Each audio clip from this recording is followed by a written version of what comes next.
Lesson 7. How can we reduce the development gap?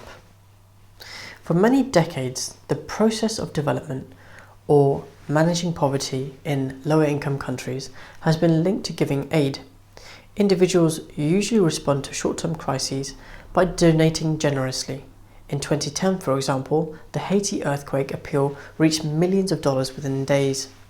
This aid helps in emergencies, and big fundraising events like Live Aid and Comic Relief provide longer relief to ongoing problems.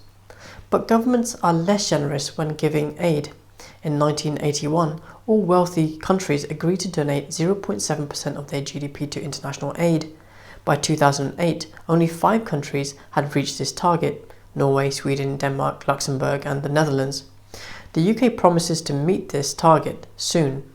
However, in some instances, aid can cause problems for the receiving country. Farmers can't compete with food that has been provided free as food aid, so local markets collapse. Dependence on aid may do more long-term harm than good and restrict development. Trade is generally more effective in the long term in helping countries develop because it creates jobs, and they provide wages that people spend, thereby creating further demand.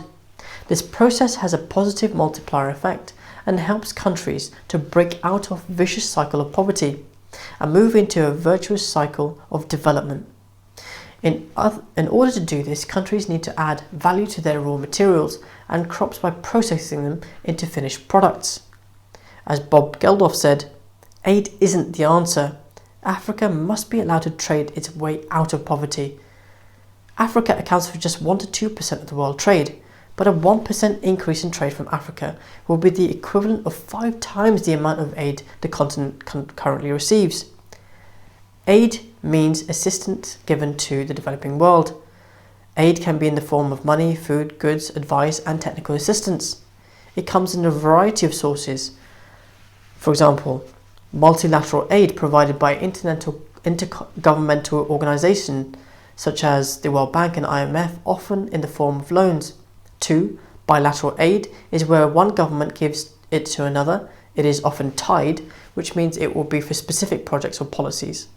NGO aid, which can be given by Oxfam and other similar organizations, where they use donations and other sources of funding from the public.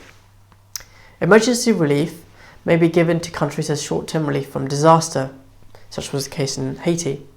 Fair trade, an attempt to reduce the economic unfairness of globalization. By 2013, the total value of fair trade sales was £1.7 billion and is growing at 12% every year. Shoppers can choose to buy fair trade coffee, and more of the money goes to producers of the coffee beans. Other examples of fair trade produce are chocolate, bananas, wine, and some clothing items such as jeans. Ethically sourced goods. Consumers can avoid purchasing goods produced under exploitative sweatshop conditions. The work of the UK Ethical Trade Initiative, ETI, is worth researching. Gap received bad publicity during the 1990s due to claims that Indonesian staff suffered poor working conditions.